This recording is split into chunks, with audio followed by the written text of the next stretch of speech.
Hello friends, स्वागत है आप सभी का हमारे यूट्यूब चैनल टारगेट विद श्रेष्ठ में। दोस्तों, आज 10 अक्टूबर 2025 की सारी महत्वपूर्ण अपडेट्स इस वीडियो के माध्यम से कवर करेंगे, तो बने रहिएगा वीडियो के अंत तक। चलिए वीडियो को स्टार्ट करते हैं। दोस्तों, सबसे पहली न्यूज हमारी जीआईसी प्रवक्ता भर्ती को लेकर के है। जो आप लोग जानते हैं कि जीआईसी प्रवक्ता भर्ती का विज्ञापन जारी हो चुका है और इसकी परीक्षा जो है जल्द ही दिसंबर जनवरी में आयोजित भी कर दी जाएगी। इसमें आप लोग जानते हैं कि कुछ विषय ऐसे रह गए थे जिनका जो विज्ञापन अभी जारी नहीं हुआ था। इनमें बताया गया शिक्षा शास्त्र कला संगीत वाणिज्य विषय के अभ्यर्थियों को करनी होगी भर्ती आने की प्रतीक्षा। इसमें बताया गया राजकीय माध्यमिक विद्यालयों में प्रवक्ता पद के लिए उत्तर प्रदेश लोक सेवा आयोग ने आवेदन लेने के बाद भर्ती परीक्षा आयोजन की तैयारी शुरू कर दी है, लेकिन चार विषयों में अर्हता स्पष्ट नहीं होने के कारण इनका वर्ष 2025 की भर्ती में शामिल हो पाना मुश्किल है। शिक्षा निदेशालय ने इन विषयों का भी अध्याचन लोक सेवा आयोग को भेजा था, लेकिन इनकी अर्हता में त्रुटि होने के कारण आयोग ने अध्याचन वापस लौटा दिया था। उम्मीद थी कि अर्हता जल्द स्पष्ट कर आयोग को अध्याचन भेज दिया जाएगा ताकि इसे भी वर्ष 2025 की भर्ती में सम्मिलित किया जा सके। संशोधन प्रकरण अभी शासन स्तर पर लंबित है। उत्तर प्रदेश लोक सेवा आयोग ने 13 विषयों में प्रवक्ता भर्ती की अर्हता स्पष्ट न होने पर 12 अगस्त को विज्ञापन जारी कर अभ्यर्थियों से 12 सितंबर तक ऑनलाइन आवेदन लिए गए थे। इसमें 3.83 लाख अभ्यर्थियों ने आवेदन किए हैं। ठीक है, इसके अलावा आयोग से लौटाए गए शिक्षा शास्त्र कला संगीत, ये देख लीजिए, इतने विषय ऐसे हैं जिनका शिक्षा शास्त्र कला संगीत और वाणिज्य विषय ये ऐसे हैं जिनका अध्ययन अभी तक जारी तो हुआ, लेकिन इसे आयोग ने वापस कर दिया। इसमें कोई त्रुटियां उनको लगी होंगी, इसलिए ये विज्ञापन अभी जारी नहीं किया गया है। वाणिज्य विषय में भर्ती की अर्हता स्पष्ट करते हुए निदेशालय ने प्रस्ताव शासन को भेज दिया है। इस पर शासन से अनुमोदन मिलने पर उसे कैबिनेट से पास कराया जाएगा। इसके बाद नियमावली में संशोधन किया जा सकेगा। नियमावली में संशोधन के बाद ही आयोग इन विषयों के रिक्त पदों पर भर्ती के लिए विज्ञापन जारी करेगा। चूंकि वर्ष 2025 की प्रवक्ता भर्ती की प्रक्रिया शुरू हो चुकी है और चार विषयों की अर्हता के संबंध में नियमावली में संशोधन में अभी समय लगने से इस भर्ती में शामिल होने किया जाना इनका मुश्किल है, इसलिए इन विषयों के अभ्यर्थियों को अभी भर्ती आने की प्रतीक्षा करनी होगी। हाँ, तो वो बात सही है, क्योंकि इस पे अभी नियमावली में संशोधन किया जाएगा, फिर ये आयोग को भेजा जाएगा, फिर इसका विज्ञापन जारी होगा, तो विज्ञापन आने में अभी समय लगेगा। तब तक आप लोग इसका वेट कीजिए। चलिए बढ़ते हैं अगली न्यूज़ की तरफ। दोस्तों, हमारी अगली न्यूज़ जो है वो पीसीएस परीक्षा को लेकर के है। आप लोग जानते हैं कि पीसीएस की परीक्षा 12 अक्टूबर को विभिन्न जनपदों में कंडक्ट कराई जाएगी। इसको लेकर तैयारियां जोरों पर हैं। इसमें बताया गया है कि पीसीएस परीक्षा 45 मिनट पहले बंद हो जाएगा परीक्षा केंद्र का गेट। तो जिन अभ्यर्थियों को परीक्षा देना है पीसीएस की, वो लोग 45 मिनट पहले ही पहुंच जाएंगे ताकि उन्हें कोई दिक्कतों का सामना ना करना पड़े। इसमें देख लीजिए, बताया गया जनपद में 12 अक्टूबर प्रयागराज की ये न्यूज़ है। इसमें बताया गया है 12 अक्टूबर को 6 केंद्र पर यूपी लोक सेवा आयोग की ओर से कराई जाने वाली पीसीएस प्रारंभिक परीक्षा की तैयारियां जोरों पर हैं। परीक्षा में 2500 से अधिक परीक्षार्थी सम्मिलित होंगे। परीक्षा केंद्र पर 45 मिनट पहले गेट बंद कर दिया जाएगा ताकि नकल विहीन परीक्षा कराई जा सके। तो जो भी हमारे अभ्यर्थी जो हैं पीसीएस की परीक्षा देने जा रहे हैं, तो वो इसे देख कर जाएंगे कि 45 मिनट 1 घंटा पहले ही वहां पहुंच जाएं ताकि उन्हें कोई दिक्कत ना हो। चलिए बढ़ते हैं आगे न्यूज़ की तरफ। दोस्तों, हमारी अगली खबर जो है वो कनिष्ठ सहायक भर्ती को लेकर के। आप लोग जानते हैं कनिष्ठ सहायक भर्ती का कट ऑफ जारी हो चुका है। इसमें बताया गया प्रदेश में कनिष्ठ सहायक के 3284 पदों पर चल रही भर्ती में प्रारंभिक अर्हता परीक्षा के स्कोर के आधार पर 1,32,538 अभ्यर्थी लिखित परीक्षा के लिए शॉर्टलिस्ट किए गए हैं। अधीनस्थ सेवा चयन आयोग की ओर से बृहस्पतिवार को इन अभ्यर्थियों का कट ऑफ जारी कर दिया गया है। दोस्तों, मैंने ये कट ऑफ जो है अपने टेलीग्राम चैनल पर डाल दी है और टेलीग्राम चैनल का लिंक मैं इस वीडियो के डिस्क्रिप्शन में डाल दूंगा। तो जो भी साथी टेलीग्राम से जुड़ना चाहते हैं जुड़ जाएं। वहाँ पर मैं ये सारी अपडेट्स भी डाल दूंगा ताकि आप लोग अच्छे से डाउनलोड करके उसे अपने आप भी पढ़ सकते हैं। आयोग के सचिव अवनीश सक्सेना ने बताया कि लिखित परीक्षा की तिथि अलग से जारी की जाएगी। अभ्यर्थी आयोग की वेबसाइट पर कट ऑफ देख सकते हैं। तो हाँ, कट ऑफ जारी कर दी गई है। कट ऑफ आप लोग देख सकते हैं कि general OBC SC ST EWS की कट ऑफ कितनी कितनी गई है। इधर अगली जो है इसके टंकण परीक्षा की डेट जो इसमें निर्धारित की गई है 22 नवंबर को। कनिष्ठ सहायक की टंकण परीक्षा 22 नवंबर को जारी की गई 22 नवंबर को आयोजित की जाएगी। अधीनस्थ सेवा चयन आयोग की ओर से कनिष्ठ सहायक की लिखित परीक्षा के आधार पर टंकण परीक्षा के लिए अभ्यर्थी शॉर्ट लिस्ट कर दिए गए हैं। इसमें आयोग के परीक्षा नियंत्रक विधान जायसवाल ने बताया कि इनकी टंकण परीक्षा 22 नवंबर को प्रस्तावित की गई है। इसके लिए प्रवेश पत्र अलग से जारी किए जाएंगे। वहीं सम्मिलित कनिष्ठ सहायक, कनिष्ठ लिपिक व सहायक स्तर, ये जो पद हैं, इसके लिए लिखित परीक्षा स्कोर के आधार पर टंकण परीक्षा 23 नवंबर को आयोजित की जाएगी। तो उन्होंने बताया कि इसके लिए प्रवेश पत्र अलग से जारी किए जाएंगे। तो जो भी अभ्यर्थी इसमें शॉर्ट लिस्ट किए गए हैं वो अपनी टाइपिंग टेस्ट शुरू कर दें और अच्छे से अपना टाइपिंग टेस्ट करें। दोस्तों इसमें अगली न्यूज़ जो है वो आशु लिपिक लिखित परीक्षा को लेकर के है। इसमें जानते हैं कि अधीनस्थ सेवा चयन आयोग की ओर से आशु लिपिक भर्ती की लिखित परीक्षा 23 नवंबर को आयोजित की जाएगी। ये परीक्षा दोपहर 3 से 5 बजे तक आयोजित करने की घोषणा की गई है। आयोग के परीक्षा नियंत्रक विधान जायसवाल ने बताया कि अब इसकी लिखित परीक्षा 16 नवंबर को दोपहर 3 से 5 बजे तक आयोजित की जाएगी। इसमें पहले ये लिखित परीक्षा 23 नवंबर को जारी की गई थी, वो अब जो है 16 नवंबर को दोपहर 3 से 5 बजे तक आयोजित की जाएगी। इसके लिए प्रवेश पत्र अलग से जारी किए जाएंगे। इसी क्रम में नक्शा 20 व मानचित्रक भर्ती की लिखित परीक्षा पहले 23 नवंबर को सुबह 10 से दोपहर 12 बजे तक प्रस्तावित थी, लेकिन अब यह लिखित परीक्षा जो है वो 16 नवंबर को सुबह 10 से 12 बजे तक आयोजित की जाएगी। इसके लिए प्रवेश पत्र अलग से जारी किए जाएंगे। तो देख लीजिए इसमें परीक्षा में इधर हेरा फेरी हुई है, थोड़ी बहुत आगे पीछे डेट हो गई है। तो जो अभ्यर्थी इसके लिए आवेदन किए थे और जिनको ये परीक्षा देनी है वो अच्छे से इसे देख लें कि उनकी परीक्षा डेट जो है बदल गई है। अब इस नई परीक्षा डेट पर इनकी परीक्षा आयोजित की जाएगी।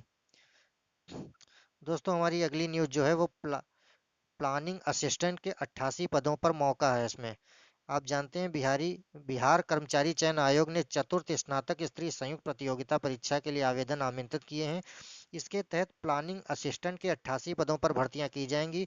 इच्छुक एवं उम्मीदवार आयोग की वेबसाइट पर जाकर ऑनलाइन आवेदन कर सकते हैं। रजिस्ट्रेशन करने की अंतिम तिथि इसमें बढ़ाकर जो है 14 अक्टूबर 2025 कर दी गई है। पहले यह तिथि 24 सितंबर 2025 थी।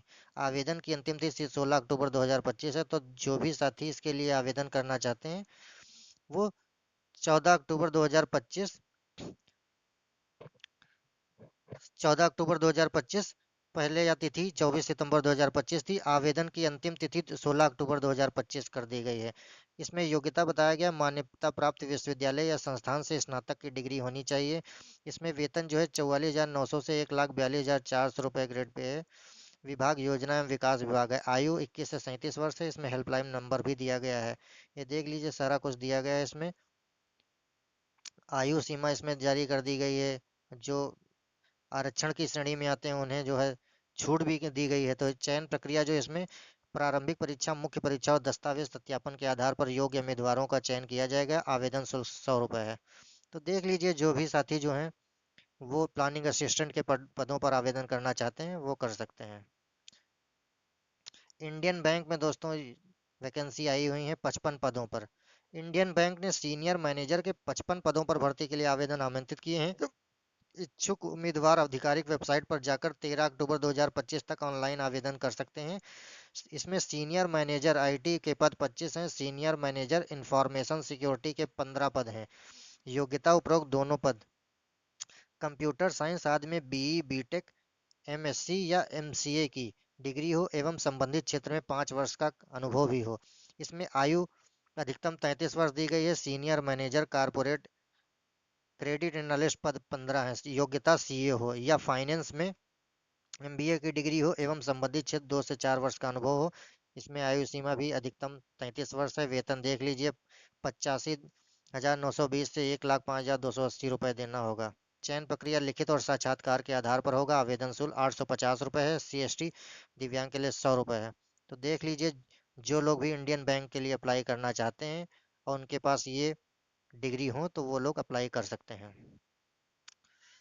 दोस्तों अगली न्यूज़ जो है वो डी ट्रिपल एस बी से लेकर के है। इसमें डी ट्रिपल एस बी सहायक शिक्षक के पदों पर 1180 पदों पर आवेदन मांगे गए हैं। आवेदन की अंतिम तिथि 16 अक्टूबर है और इसमें योग्यता स्नातक, डिप्लोमा एवं अन्य निर्धारित पात्रताएं हैं। तो जो भी डी ट्रिपल एस बी के लिए फॉर्म फिल करना चाहते हैं वो 16 अक्टूबर 2025 तक फिल कर सकते हैं। आरपीएससी ने भी विज्ञापन जारी किया है 574 पदों पर। इसमें असिस्टेंट प्रोफेसर के पदों पर भर्तियां की जाएंगी। इसकी अंतिम तिथि 19 अक्टूबर 2025 निर्धारित की गई है। इसमें संबंधित विषय में स्नातकोत्तर की डिग्री होना अनिवार्य है। चलिए बढ़ते हैं अगली खबर की तरफ। आप लोग जानते हैं कि बिहार में चुनाव होने वाले हैं। इसमें तेजस्वी यादव ने एक बड़ा ऐलान किया है। उन्होंने बताया कि सरकार बनते ही 20 माह में वादा पूरा करेंगे। इसमें हर घर से एक को सरकारी नौकरी दी जाएगी। तो देख लीजिए भाई, तेजस्वी यादव ने भी एक बड़ा ऐलान किया है नौकरी को लेकर। अब ये बात कहाँ तक सत्य होती है, ये तो चुनाव के बाद ही पता चलेगा। इसमें बताया गया, राजद के वरिष्ठ नेता तेजस्वी यादव ने बिहार विधानसभा चुनाव में बड़ा वादा किया है। उन्होंने कहा है कि सत्ता में आते ही राज्य के जिस परिवार में सरकारी नौकरी नहीं है, ऐसे सभी परिवारों में कम से कम एक सदस्य को सरकारी नौकरी देंगे। हमारी सरकार बनते ही 20 दिनों के अंदर विशेष नौकरी रोजगार अधिनियम बनाकर 20 माह के अंदर नौकरी देने का लक्ष्य पूरा करेंगे। गुरुवार को उन्होंने पोलो रोड स्थित अपने सरकारी आवास पर प्रेस वार्ता में यह बात कही है। देख लीजिए, यहाँ भी चुनाव होने वाले हैं, तो हर पार्टियां अपना अलग अलग वादा करने में लगी हुई हैं। दोस्तों, ये रही हमारी बिहार से लेकर न्यूज। अगली न्यूज हमारी है, कांस्टेबल ड्राइवर के 737 पदों पर भर्तियां आई हुई हैं। इसमें कर्मचारी चयन आयोग एसएससी की तरफ से दिल्ली पुलिस में कांस्टेबल के 737 पदों पर बम्पर भर्ती के लिए आवेदन आमंत्रित किए गए हैं। इसमें केवल पुरुष उम्मीदवार जो हैं वो ही आवेदन कर सकते हैं, महिला अभ्यर्थी इसमें आवेदन नहीं कर पाएंगे। इसमें इसमें इच्छुक अभ्यर्थी जो है वेबसाइट पर जाकर 15 अक्टूबर 2025 तक ऑनलाइन आवेदन कर सकते हैं। इसमें योग्यता देख लीजिए, मान्यता प्राप्त बोर्ड संस्थान से 12वीं पास या समकक्ष योग्यता हो। लाइसेंस इसमें डीएल होना चाहिए आपके पास। वेतनमान 21,700 से 69,100 रुपये है। आयु सीमा 21 से 30 वर्ष है। आयु सीमा की गणना 1 जुलाई 2025 के आधार पर होगी। अब इसमें देख लीजिए, आवेदन शुल्क 100 रुपये SC ST वर्ग के लिए है।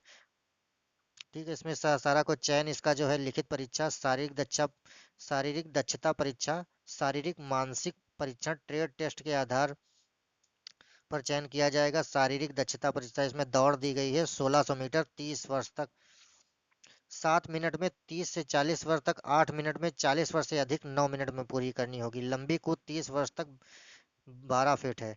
इसमें सारा कुछ दिया गया है। इसमें देख लीजिए, जो भी अभ्यर्थी कांस्टेबल ड्राइवर में जो है एसएससी के तहत जो भर्तियां आई हैं दिल्ली में कांस्टेबल में, वो लोग आवेदन कर सकते हैं। हम हमारी अगली खबर जो है वो यूपी बोर्ड के को लेकर के है। इसमें आप जानते हैं कि यूपी बोर्ड के फॉर्म फिल कर दिए गए हैं। अब इसमें जो है, जिन अभ्यर्थियों के हाई स्कूल और इंटर के जो अभ्यर्थी हैं, उनके फॉर्म में अगर कोई संशोधन करना है तो वो लोग संशोधन कर सकते हैं। इसमें बताया गया, यूपी बोर्ड की हाई स्कूल एवं इंटरमीडिएट परीक्षा 2026 में सम्मिलित होने वाले छात्र छात्राओं के शैक्षणिक विवरणों की त्रुटियों के निराकरण के लिए 11 से 25 अक्टूबर को रात 12 बजे तक बोर्ड की वेबसाइट खुली रहेगी। प्रधानाचार्य लॉगिन कर 10वीं 12वीं के परीक्षार्थियों के शैक्षिक विवरणों जैसे विषय, वर्ग, छात्र के नाम, माता पिता, जो भी त्रुटियां हों वो लोग अपना सही करवा सकते हैं। तो देख लीजिए, 11 से 25 अक्टूबर तक इसमें त्रुटियां सही होंगी।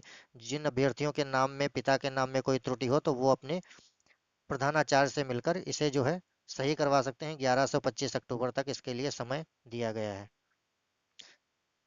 चलिए, हमारी अगली न्यूज जो है वो 29,334 शिक्षक भर्ती को लेकर के है। आप लोग जानते हैं 2013 की ये भर्ती है। इसमें बताया गया, उच्च प्राथमिक स्तर की 29,334 पदों की गणित विज्ञान विषय की शिक्षक भर्ती के रिक्त पदों पर याची अभ्यर्थियों ने काउंसलिंग कराकर नियुक्ति दिए जाने की मांग की है। इसके अलावा गुरुवार को शिक्षा निदेशालय में बेसिक शिक्षा परिषद कार्यालय के बाहर प्रदेश भर से आए अभ्यर्थियों ने प्रदर्शन कर ज्ञापन सौंपा। सचिव के लखनऊ में होने के कारण उप सचिव अजय प्रताप सिंह ने ज्ञापन लेकर बताया कि भर्ती प्रक्रिया को लेकर तैयारी चल रही है। ज्ञापन से परिषद सचिव को अवगत कराया जाएगा।